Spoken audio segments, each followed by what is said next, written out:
Hello everyone, स्वागत है आपके अपने यूट्यूब चैनल वाइसर पर। तो हम लोग आज देखने के लिए जा रहे हैं क्लास 9th साइंस का चैप्टर नंबर 1 है हमारे आसपास का पदार्थ। देखो, इसमें काफ़ी सारी बातें, इससे पहले का जो वीडियो है फर्स्ट लेक्चर है उसमें हमने काफ़ी सारी बातें की थी। पदार्थ क्या होता है, पदार्थ की जो बनावट है वो किस प्रकार की होती है, और पदार्थ कणों से मिलकर के बना है, और पदार्थ के कणों की क्या प्रॉपर्टीज़ होती है, इसके बारे में हमने पहले वीडियो में या पहले लेक्चर में हमने बात किया। अभी हमको बात क्या करना है, देखो अभी जो हमको बात करना है वो बात करना है इसके बारे में, हमारे शरीर में पदार्थ की अवस्था के बारे में थोड़ा सा बात करेंगे, पदार्थ की अवस्था के बारे में। आगे चल के इसके बारे में डिटेल से बात करना है, लेकिन अभी थोड़ा बात करेंगे। फिर हमको बात करना है पदार्थ की जो अवस्था होता है हमारे शरीर में पदार्थ की विभिन्न अवस्था। ये दो बातों के बारे में पहले देख लेते हैं, यहाँ से फिर आगे बढ़ते हैं। ठीक है, तो जैसा कि हमको पता है कि पदार्थ के कितनी अवस्थाएं होती है, भौतिक अवस्था तो 3 अवस्थाएं होती है, ठोस बोले तो द्रव और तीसरा बोले तो गैस। ये 3 अवस्थाएं होती है, ठोस द्रव और गैस। इसके बारे में बात करना है, लेकिन अभी समझ लो ठोस किसको बोलोगे, जो दृढ़ है, जो कठोर है, जिसको दबाने पे दबता नहीं है, जो बहता नहीं है, वो ठोस है। ठीक है जी। द्रव किसको बोलेंगे, द्रव को यदि हम नीचे उड़ेल देंगे तो वो बह जाएगा, पहली बात समझो, वो गैस है। ठोस का उदाहरण जैसे लकड़ी हो गया, पत्थर हो गया, ये ठोस है, और भी ठोस होंगे। द्रव का उदाहरण में देखेंगे, पानी हो गया, केरोसिन हो गया, ये द्रव है। पेट्रोल हो गया, ये द्रव है। गैस, अब गैस को जब खुला में छोड़ते हैं तो बिना वक्त गंवाए पता ही नहीं चलता है कहाँ गया, छूम मंतर हो जाता है। तो गैस में उदाहरण जो हवा है, हवा क्या है, गैस है।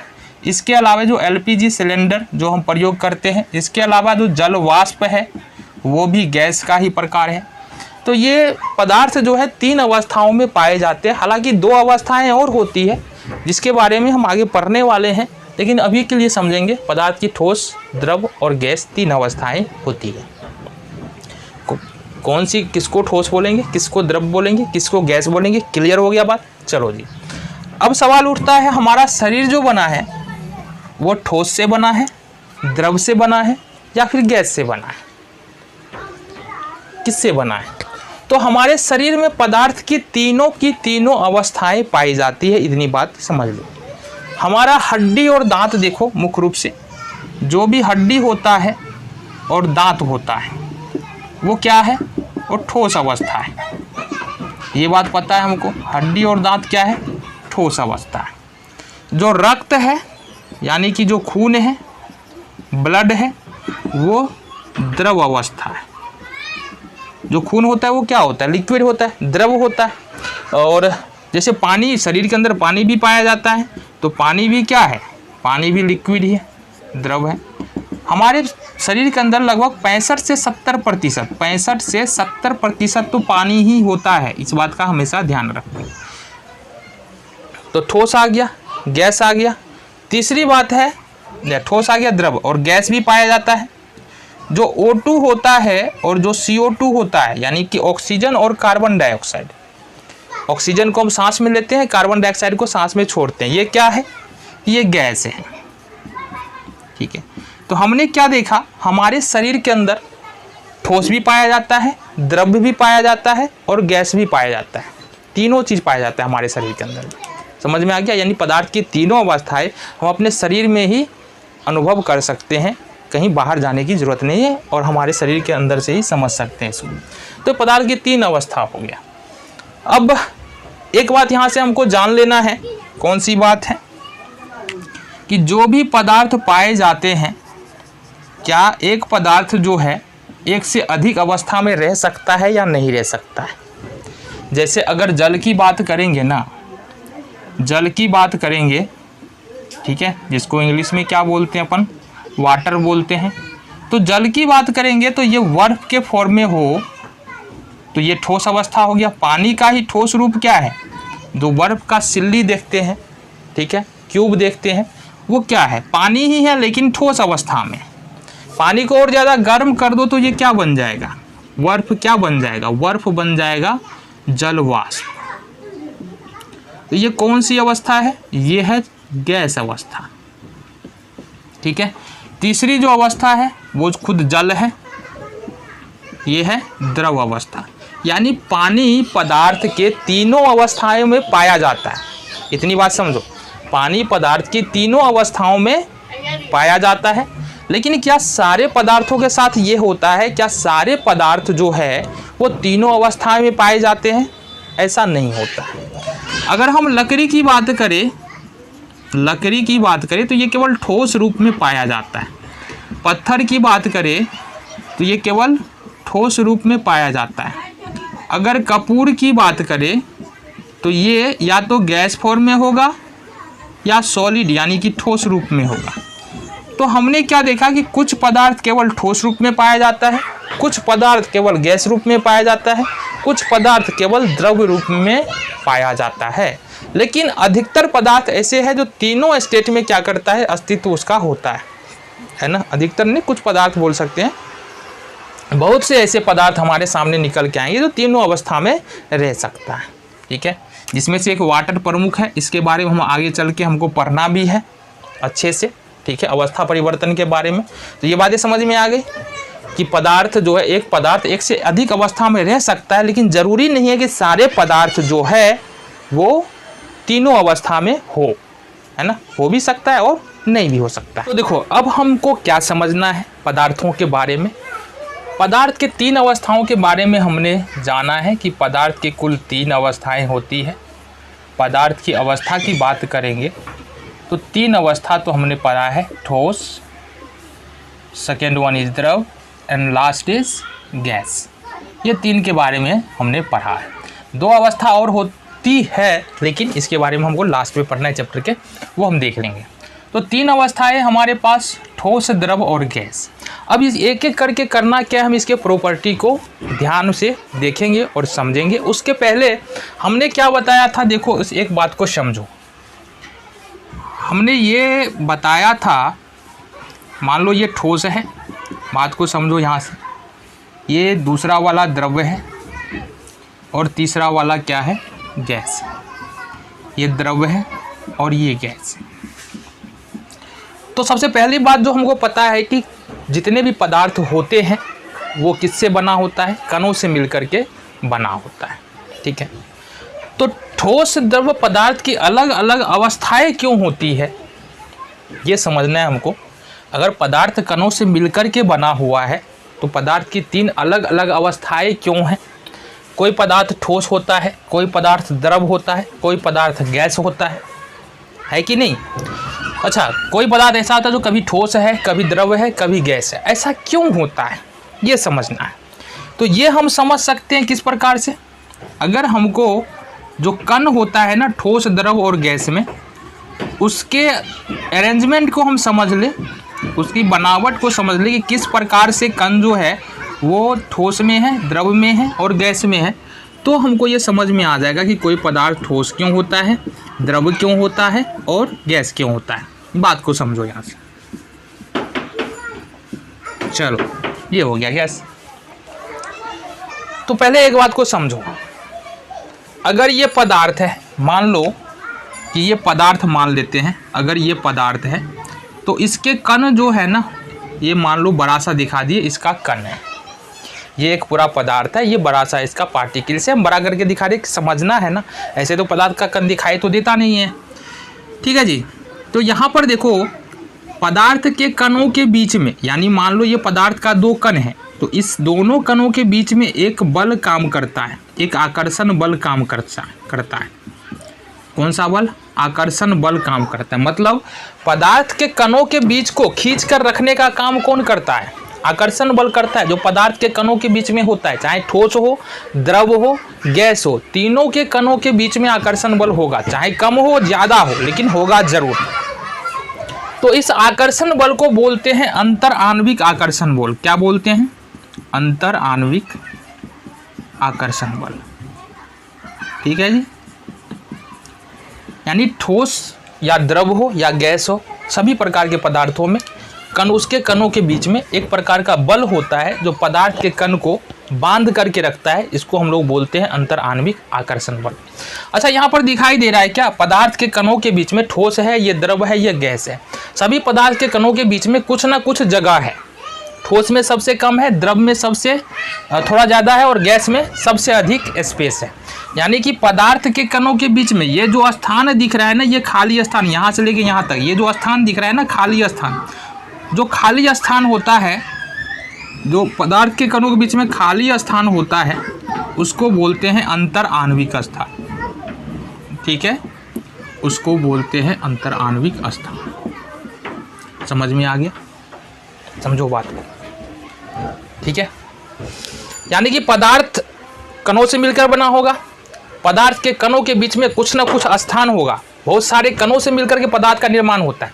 सपोज मान लो हम इस मार्कर की बात कर रहे हैं, तो मार्कर कणों से मिलकर के बना होगा। हम इसके कण को देख भले नहीं सकते हैं, लेकिन बात समझो यहाँ से, ये कणों से मिलकर के बना होगा और कण जो है एक दूसरे से यहाँ पर क्या है, बिल्कुल सटे हुए हैं और कण से कण जुड़ करके, ये जुड़ा हुआ है ना, कहीं पर फेंक दो तो क्या मार्कर टूटेगा? अगर मान लो यहाँ पर गिरा देते हैं तो मार्कर टूटेगा? नहीं टूटेगा। क्यों नहीं टूटा? क्योंकि इसके कण के बीच में क्या है, एक प्रकार का आकर्षण बल है, जिसके कारण क्या होता है, मार्कर नहीं टूटता है। बहुत सारे पदार्थ, तो बोलोगे सर बहुत सारे पदार्थ तो टूट जाते हैं। अरे टूटने का मतलब ये है कि उसके कणों के बीच में जो आकर्षण बल है ना, वो क्या है, कम है। इससे पहले वाले वीडियो में बात किया हमने, है ना। उदाहरण ले लो ना, क्या दिक्कत है, उदाहरण ले लो, एक चौक लो, एक ईंट लो और एक क्या ले लेते हैं, चौक ईंट हो गया हमारा, लोहा, लोहे का टुकड़ा ले लो। इस तीनों को गिराओ बारी बारी से, एक ऊंचाई से। देखो चौक भी टूटेगा सबसे पहले और सबसे आसानी से चौक टूटेगा, फिर लोहा टूटेगा, लोहा तो टूटेगा नहीं, फिर ईंट टूटेगा, लेकिन लोहा नहीं टूटेगा। लोहे को तोड़ने के लिए बहुत ज़्यादा ताकत चाहिए होगा। तो कहने का मतलब क्या है कि चौक के बीच, चौक का जो कण है, चौक का जो पार्टिकल्स है, इसके कणों के बीच में आकर्षण बल क्या है, कम है। अंतर आणविक आकर्षण बल कम है। ईंट में थोड़ा ज़्यादा है, लोहा में सबसे ज़्यादा अंतर आणविक आकर्षण बल है। समझ में आ गया? चलो जी, अब देखो दो बात यहाँ पर है। ठोस के कणों के बीच में जो अंतर आणविक स्थान होता है वो बहुत कम होता है, नहीं के बराबर होता है। तो ठोस के कण एक दूसरे से बिल्कुल सटे हुए होते हैं और अंतर आणविक आकर्षण बल क्या होगा, ज़्यादा होगा। लिख दे यहाँ पर देखेंगे अंतर आणविक स्थान, अंतर आणविक स्थान क्या हो जाएगा, कितना है, देखो बहुत कम, बहुत कम। ठोस में अंतर आणविक स्थान बहुत कम होगा, इसमें क्या होगा, ठोस से ज़्यादा, ठोस से ज़्यादा। जो द्रव में अंतर आणविक स्थान होगा, जो द्रव के कण है एक दूसरे से ठोस की तुलना में दूर दूर रहेगा, ये बात समझ लो। ठोस की तुलना में क्या रहेगा, दूर दूर रहेगा। तीसरी बात है गैस में, गैस में अंतर आणविक स्थान बहुत ज़्यादा होता है। अब ये तुम पर डिपेंड करता है कि कितना अंतर आणविक स्थान रखना चाहते हो। अब ऐसा कैसे, ऐसा इसलिए कि गैस को अगर बहुत छोटे बर्तन में रखते हैं तो अंतर आणविक स्थान कम हो जाएगा, अगर बड़े बर्तन में रखते हैं तो अंतर आणविक स्थान क्या होगा, ज़्यादा होगा। स्पेस ज़्यादा मिलेगा तो गैस के कण जो है दूर दूर रहेगा, तो अंतर आणविक स्थान क्या होगा, ज़्यादा होगा। ठीक है, तो ठोस के कण में अंतर आणविक स्थान जो है कम होता है, ठोस की तुलना में द्रव का जो अंतर आणविक स्थान होता है ठोस से ज़्यादा होता है, और गैस में अंतर आणविक स्थान जो है वो बहुत ज़्यादा होता है। ये बात समझो। हम बात कर ले आकर्षण बल की, आकर्षण बल की बात कर लेते हैं। ठोस में बहुत होता है, ठोस के कणों के बीच में आकर्षण बल बहुत ज़्यादा होता है। ठोस ही इसलिए है क्योंकि उसके कणों के बीच में आकर्षण बल बहुत ज़्यादा है, अंतर आणविक स्थान बहुत कम है। द्रव ही इसलिए है क्योंकि इसके कणों के बीच में उतना आकर्षण बल नहीं है जितना ठोस में होता है। अब क्या होगा यदि ठोस, ये जो द्रव है, द्रव में अंतर आणविक स्थान कम कर दिया जाए, आकर्षण बल बढ़ा दिया जाए, क्या हो जाएगा, ये द्रव, ये ठोस बन जाएगा ना, ये बर्फ बन जाएगा। तो ये ठोस से ज़्यादा होता है। और इसमें बात करेंगे तीसरे नंबर में, किसमें, गैस में। गैस में जो अंतर आकर्षण बल होता है वो बहुत कम होता है, नहीं के बराबर होता है, बहुत कम होता है। इसलिए गैस को जब खुला में छोड़ोगे ना, क्योंकि आकर्षण बल है ही नहीं, समझ में आ गया? समझ लो, जो ठोस का कण है इसके कणों के बीच में प्यार मोहब्बत बहुत ज़्यादा होता है, एक दूसरे से मिल कर के रहना चाहते हैं, एक दूसरे के नज़दीक रहना चाहते हैं। जो द्रव का कण है इसके बीच में थोड़ा सा अनबन है, एक परिवार का सदस्य लेकिन थोड़ा सा अनबन चलता है, थोड़ा दूर दूर ही रहना पसंद करता है। मतलब ये परिवार है, ये पड़ोसी है, ये परिवार है और ये पड़ोसी है। और गैस का कण इसी प्रकार से है जैसे मान लो कि अलग अलग देश, दुश्मन देशों को एक साथ रख दिया गया। गैस का कण कैसा है? अलग अलग दुश्मन देश के लोगों को एक साथ रख दिया है, कोई एक साथ रहना ही नहीं चाहता है। इसको छोड़ो बाहर में तो सारे पार्टिकल्स भागना शुरू कर देगा। तो समझ में आ गया ठोस, द्रव और गैस में कणों की बनावट क्या होती है, ये हमको समझ में आ गया। चलो जी,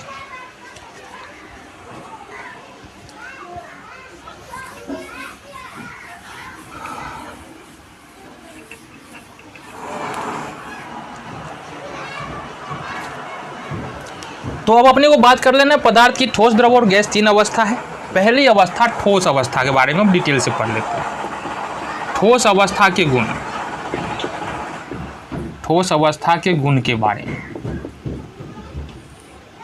ठीक है। पहला देख लेते हैं ठोस अवस्था के गुण। अच्छा, ठोस अवस्था के गुण में जो हम पहली देखने वाले हैं वो है, पहला गुण जो है आकृति और आयतन निश्चित होता है। आकृति और आयतन दोनों निश्चित होता है, आयतन निश्चित होता है। अब इसका क्या मतलब है? आकृति और आयतन निश्चित होता है, इसका क्या मतलब है? आकृति का मतलब है कि दिख कैसे रहा है, उसका शेप क्या है, उसका शेप क्या है, दिखता कैसे है। आकृति का मतलब हुआ कि कोई पदार्थ दिखता कैसे है, शेप क्या है। आयतन का मतलब बता दो क्या होता है? आयतन का मतलब होता है कि कोई पदार्थ जगह कितना घेरेगा, जगह कितना घेरेगा। आकृति और आयतन का मतलब समझ में आ गया। आकृति मतलब दिखता कैसे है, आयतन मतलब जगह कितना घेरेगा। मतलब जो ठोस होगा वो हमेशा एक जैसा ही दिखेगा, कहीं भी रख दो, मार्कर है ना मेरे पास, मार्कर है, कहीं भी रख दो हमेशा एक जैसा ही दिखेगा, ठीक है। ये क्या है? ये क्या है? देखो ये चेयर है, इसको कहीं भी रख दो एक जैसा ही दिखेगा, है ना। जगह भी छेकेगा उतना ही, जहाँ एक जगह पर जितना जगह ले रहा है दूसरी जगह पर उतना ही जगह लेगा। अब मान लो मार्कर अपने को इधर रखना है इस हाथ में, तो जितना जगह इधर भी छेक रहा है ना, इस हाथ में भी रख ले, उतना ही जगह यहाँ भी छेकेगा। छेकेगा कि नहीं छेकेगा? तो इसका आकृति और आयतन दोनों निश्चित है। इसलिए जो मार्कर और चेयर जो दोनों चीज़ देखा है वो क्या है? ठोस है ना। तो ठोस के आकृति और आयतन दोनों निश्चित होता है, ये बात समझ लो। मतलब जगह भी कहीं भी रखो, जगह भी हमेशा उसको उतना ही छेकना है, और आयतन आकृति दिखेगा भी हमेशा वैसा ही, ठीक है। हाँ, अब हमारे मन में प्रश्न आया, हमारे क्या सबके मन में आया क्वेश्चन। देखो, रबर बैंड के बारे में हमने पढ़ा है। रबर बैंड क्या होता है? क्या बोलोगे रबर बैंड को? हमने कहा कि अगर आकृति और आयतन दोनों निश्चित है तो उसको ठोस बोलेंगे। अब यहाँ फंसा रहा है रबर बैंड। रबर बैंड का मतलब क्या होता है? रबर बैंड जो हम रबर का प्रयोग करते हैं सामान को बांधने के लिए, उसको, है कि नहीं। तो रबर बैंड का क्या प्रॉपर्टी होता है? खींचो आकृति बदल जाएगा, खींचो आकृति बदल जाएगा। और ठोस के प्रॉपर्टी में क्या है? आकृति और आयतन तो निश्चित होना चाहिए। तो ये तो ठोस नहीं होगा, होगा कि नहीं होगा? होगा ठोस, क्योंकि रबर बैंड ठोस है, क्योंकि इसका आकृति तभी तक बदला रहेगा जब तक इस पर हम बल लगा के रखेंगे। समझ में आ रहा है? अगर खींच के रखे रबर बैंड को तो वो इतना आकार का है, लेकिन जैसे ही बल हटाएंगे वो छोटा हो जाएगा। इसका मतलब रबर बैंड क्या है? ठोस है। क्या बोलेंगे अगर क्वेश्चन पूछ दे रबर बैंड ठोस है कैसे, जबकि इसका आकृति तो बदल रहा है, आकार बदल रहा है, लेकिन फिर भी ठोस है, कैसे?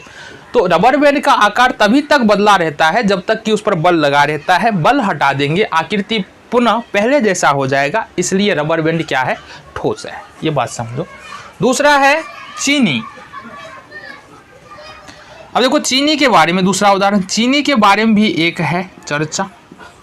चीनी के बारे में हमने कहा कि कि चीनी का है ना आकृति कोई निश्चित नहीं है, चीनी का भी आकृति कोई निश्चित नहीं है। जिस बर्तन में रखोगे चीनी को उसी बर्तन के आकार का हो जाएगा। तो क्या चीनी भी ठोस है या द्रव है? ठीक है, चीनी के साथ भी सेम समस्या है। चीनी का जो कण होता है ना, जो टुकड़े होते हैं वो बहुत छोटा छोटा होता है। इसके क्रिस्टल, फिर भी देखो इसके क्रिस्टल का जो आकार होता है वो बिल्कुल निश्चित होता है, क्योंकि ये छोटा क्रिस्टल है इसलिए एक बर्तन के अंदर जिस भी बर्तन में डालते हैं उसमें आ जाता है। लेकिन ये क्रिस्टल है तो ठोस ही ना, ये द्रव थोड़ी है। ये क्रिस्टल जो चीनी का छोटा छोटा क्रिस्टल है तो ठोस ही।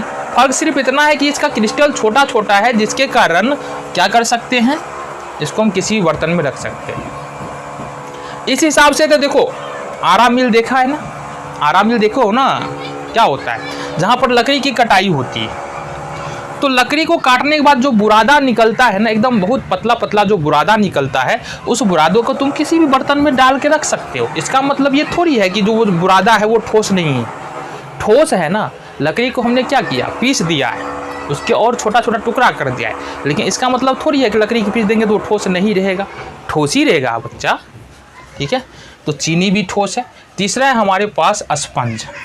अब इसके आकार को भी चेंज कर सकते हैं। देखो यहाँ से स्पंज के भी आकार को हम लोग बदल सकते हैं। स्पंज क्या होता है, जो हमारे गद्दे में होता है, जो हमारे तकिए में होता है। ठीक है, ये सब स्पंज होता है। स्पंज में क्या गुण होता है कि उसको दबाओगे तो पास आ जाएगा।